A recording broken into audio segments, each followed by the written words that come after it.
ನಾನು ಮಹೇಶ. ಫ್ರೆಂಡ್ಸ್, ನಾನು ಏನು ವಿಷಯ ಹೇಳಕ್ಕನ್ನಪ್ಪ ಅಂದರೆ, ಈಗ ಮಳೆಗಾಲದ ಟೈಮ್ ಇದೆ.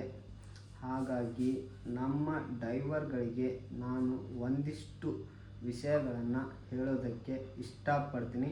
ಇಷ್ಟ ಇದ್ದವರು ನನ್ನ ವಿಡಿಯೋವನ್ನು ನೋಡಿ. ಫ್ರೆಂಡ್ಸ್, ಯಾವಾಗ ಬೇಕಾದರೂ ಮಳೆ ಆಗುತ್ತೆ, ಯಾಕಂದರೆ ಈಗ ಮಳೆಗಾಲ. ಅದಕ್ಕೋಸ್ಕರ ನಿಮಗೋಸ್ಕರ ಈ ವಿಡಿಯೋನ ಮಾಡ್ತಾಯಿದ್ದೀನಿ. ಪೂರ್ತಿ ವಿಡಿಯೋನ ನೋಡಿ. ಫ್ರೆಂಡ್ಸ್, ನಾವು ಲೋಡನ್ನು ತುಂಬಿಕೊಂಡು ಹೋಗಿರ್ತೀವಿ. ಯಾವ ಜಾಗದಲ್ಲಿ ಯಾವಾಗ ಮಳೆ ಆಗಿರುತ್ತೋ ಅನ್ನೋದು ನಮಗೆ ಗೊತ್ತಿರಲ್ಲ. ಹಾಗಾಗಿ ಸ್ವಲ್ಪ ಗಾಡಿನ ಮಳೆ ಆಗಿದ್ದ ನಿಮಗೆ ಅನಿಸಿದರೆ ಯಾವತ್ತೂ ಗಾಡಿನ ರೋಡ್ ಬಿಟ್ಟು ತೆಳಗೆ ಇಳಿಸೋಕ್ಕೆ ಹೋಗಬೇಡಿ. ಹಾಗೆ ಇನ್ನೊಂದು ವಿಷಯ, ಒಂದೊಂದು ಲೋಡಿಂಗ್ ಪಾಯಿಂಟ್ನಲ್ಲಿ ದಾರಿ ಚೆನ್ನಾಗಿರಲ್ಲ. ಆ ದಾರಿಲಿ ಹೋಗೋಕ್ಕೆ ಹೋಗಬೇಡಿ.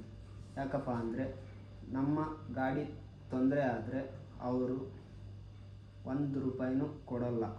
ನಮ್ಮದು ಕ್ಲಚ್ ಪ್ಯಾಡ್ ಹೋದರೆ 50,000 ಹೋಗುತ್ತೆ ನಮ್ಮ ಗಾಡಿದು.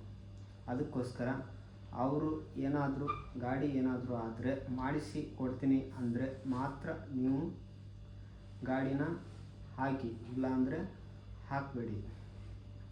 ಮತ್ತು ರಾತ್ರಿ ಗಾಡಿನ ಓಡಿಸ್ಬೇಕಾದ್ರೆ, ಹಗಲತ್ತು ಓಡಿಸ್ಬೇಕಾದ್ರೆ ಸ್ವಲ್ಪ ನೋಡ್ಕೊಂಡು ಓಡಿಸಿ. ಯಾಕಂದರೆ ನಿದ್ದೆ ಬರೋ ಹಾಗೆ ಆದರೆ ಗಾಡಿನ ನಿಂದ್ರಿಸಿ ಮುಖನ ತೊಳೆದ್ಬಿಟ್ಟು ಗಾಡಿನ ಓಡಿಸಿ.